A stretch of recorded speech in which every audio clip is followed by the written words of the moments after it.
जो सरकार अपने दिन बताने लगे, समझ लो ये 400 दिन बाद सरकार रुकने वाली नहीं है। आप अपने प्रदेश से हटाइए, यूपी से हम लोग मिलकर के उनको हटाने का काम करेंगे। हमारे साथ मंच पर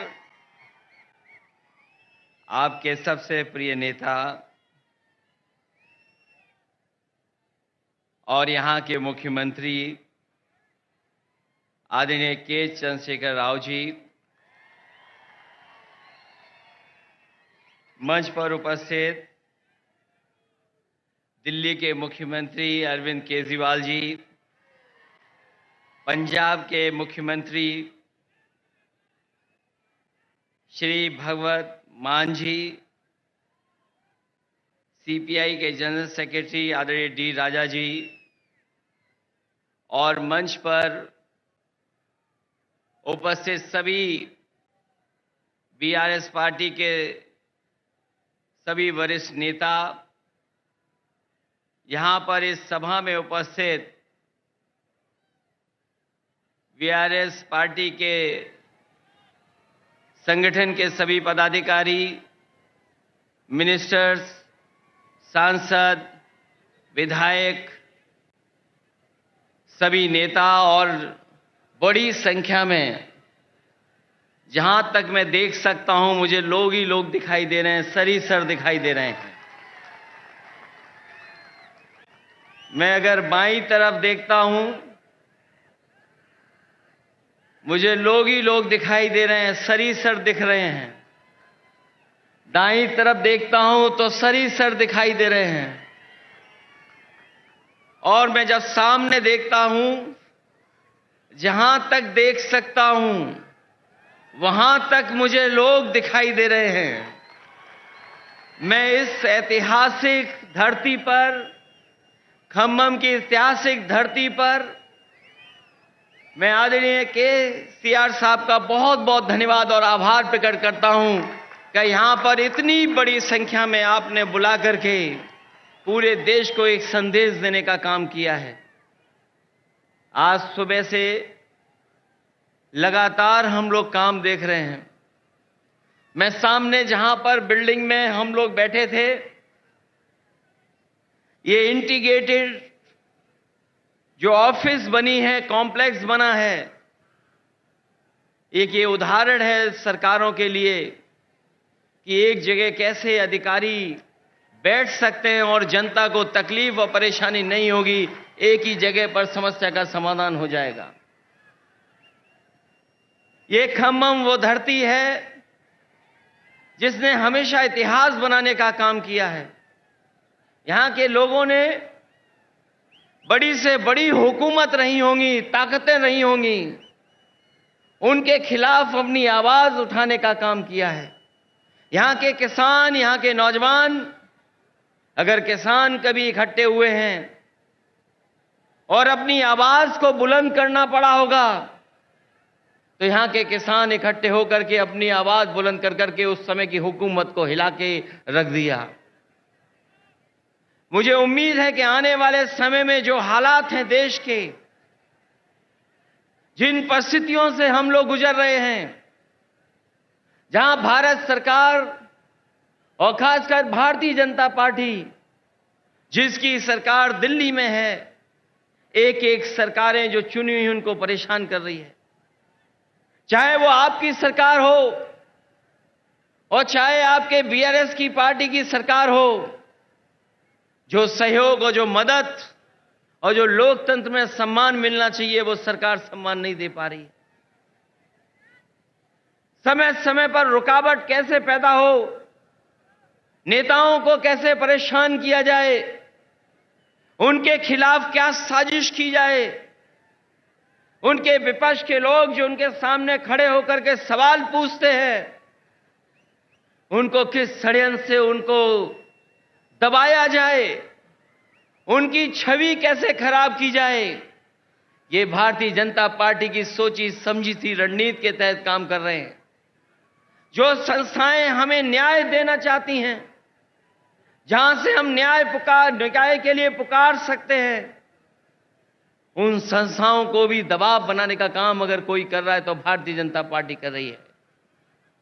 अभी कल ही भारतीय जनता पार्टी की मीटिंग खत्म हुई है और उन्होंने कहा कि 400 दिन बाकी हैं।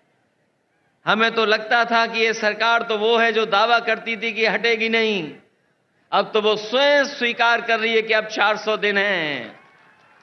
जो सरकार अपने दिन गिनने लगे, जो सरकार अपने दिन बताने लगे, समझ लो ये 400 दिन बाद सरकार रुकने वाली नहीं है। अब तो 399 दिन बचे हैं। और जैसा कि भारतीय जनता पार्टी का समय समय पर जो बुनियादी मुद्दे हैं कि महंगाई कैसे कम हो, बेरोजगारी कैसे कम हो, हमारे लोग जो भारत छोड़ करके चले जा रहे हैं, कुछ लोग तो अपनी खुशहाली के लिए जा रहे हैं, लेकिन बड़ी संख्या में लाखों लोग ऐसे हैं जो धन दौलत उनके पास है, वो इस देश में रहना नहीं चाहते क्योंकि ये सरकार उनको रहना नहीं देना चाहती। इनके पास बुनियादी ठोस मुद्दे जो किसान की जरूरत के वो नहीं पूरे कर रहे हैं। आपको सबको याद होगा, यही बीजेपी के लोगों ने कहा कि हम किसानों की आय 2022 तक दोगुनी कर देंगे, किसान की आमदनी दुगनी हो जाएगी। हालांकि 2023 शुरू हो गया है, लेकिन मुझे तो ये लगता है किसान की तकलीफ और परेशानी को देख करके इन भारतीय जनता पार्टी के लोगों का 2022 अभी खत्म नहीं होगा, इनका 22 खत्म नहीं होगा। 23 आ गया, 24 आ जाएगा, लेकिन भारतीय जनता पार्टी ने जो वादा किया था कि 22 तक हम किसानों की आय दोगुनी कर देंगे, वो अभी दोगुनी नहीं हुई है। हमारा किसान तकलीफ और परेशानी में है, उसको वादा तो कर रहे हैं, लेकिन जो बुनियादी उसे मदद मिलनी चाहिए वो मदद नहीं मिल पा रही है। ये हमारा जो नौजवान दिखाई दे रहा है, ये नौकरी और रोजगार की तलाश में अपना भविष्य चौपट कर रहा है। ये सरकार कोई ठोस कदम नहीं उठा पा रही। आपका प्रदेश में तो सरकार है जहां मुख्यमंत्री काम कर रहे हैं, लेकिन हम तो अपने प्रदेश में देखते हैं जहां पर बड़े पैमाने पर बेरोजगारी है। जैसे ही चुनाव आ गया है, इन्होंने तय कर लिया है कि जगह जगह इन्वेस्टमेंट मीट करेंगे और इन्वेस्टमेंट मीट के बहाने लोगों को धोखा देंगे। ये प्रचार के माध्यम से धोखा देना चाहते हैं।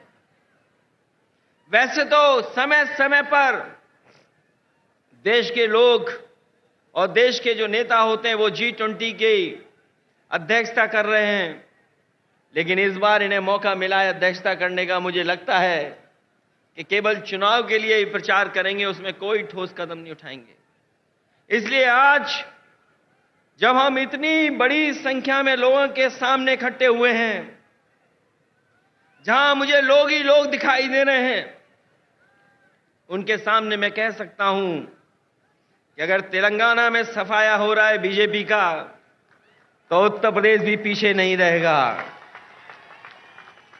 आप अपने प्रदेश से हटाइए, यूपी से हम लोग मिलकर के उनको हटाने का काम करेंगे।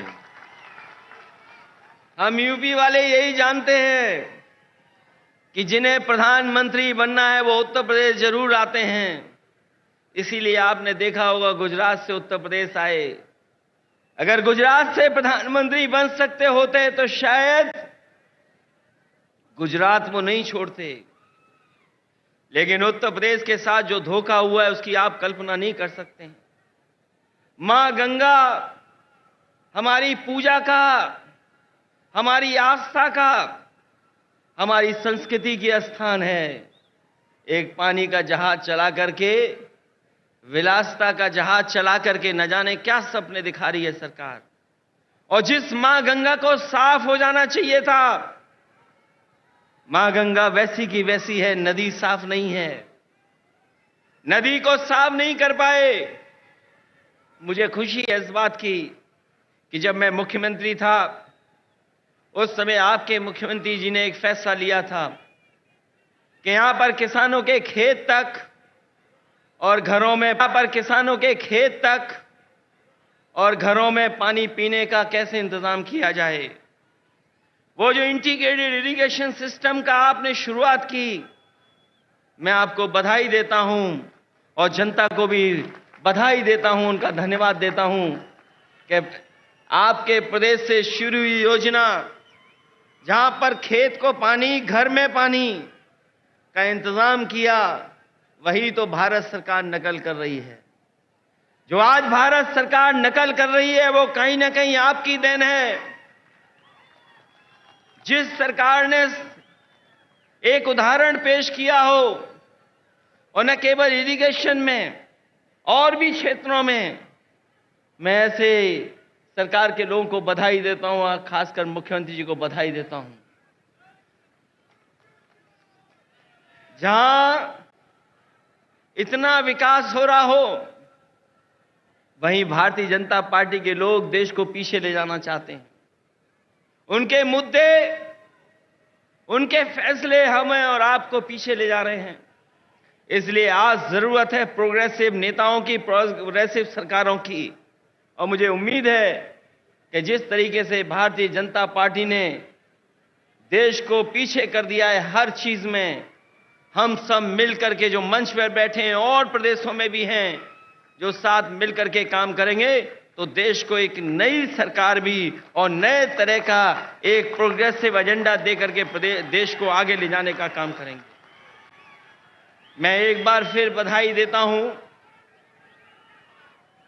कि आपने जितना प्रचार करना चाहिए था, आपने भगवान विष्णु, उनके अवतार भगवान नरसिम्हा जी का जो मंदिर का निर्माण कराया, मैं आपको बधाई देता हूं। आपने काम ज्यादा किया, प्रचार कम किया, लेकिन कुछ लोग तो ऐसे हैं जो काम कम प्रचार ज्यादा करते हैं।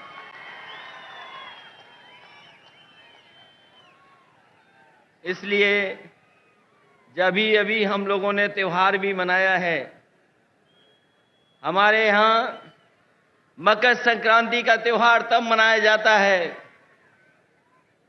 जब सूर्य उत्तरायण हो जाता है। अगर हम मकर संक्रांति मनाते हैं तो देश में अलग अलग जगह अलग अलग त्योहार मनाते हैं। अगर सूर्य उत्तरायण हुआ है तो राजनीति दक्षिणायन चली गई है, और उत्तरायण से अगर कोई चीज शुरू हुई है और अगर दक्षिणायन राजनीति शुरू कर रहा है तो मुझे उम्मीद है कि आने वाले समय में बदलाव देश में आएगा और देश में एक नई सरकार होगी। ये भारतीय जनता पार्टी के लोग नहीं रहेंगे, क्योंकि इनके पास भ्रम और जाल फैलाने के अलावा कोई रास्ता नहीं है। ये समय समय पर भ्रम फैलाते हैं, समय समय पर जाल फेंकते हैं। ये भारतीय जनता पार्टी भ्रम जाल पार्टी है, इससे सावधान रहना। हम लोग तो सावधान कर ही रहे हैं, लेकिन आप लोग भी सावधान करना, जिससे देश में एक नया परिवर्तन आए। मैं इन्हीं शब्दों के साथ आप सबका बहुत बहुत स्वागत करता हूं, बधाई देता हूं। इस ऐतिहासिक धरती पर जो ऐतिहासिक जनसभा हुई है उसके लिए बहुत बहुत बधाई। और यहां पर जितने भी दूसरे दलों के नेता हैं, मैं उन सब का स्वागत करता हूं। और एक बार फिर आपके मुख्यमंत्री केसीआर राव साहब का बहुत बहुत स्वागत और बहुत बहुत धन्यवाद और बहुत बहुत बधाई। हम सबको यहां पर इकट्ठा करने के लिए और लाने के लिए बहुत बहुत धन्यवाद आपका।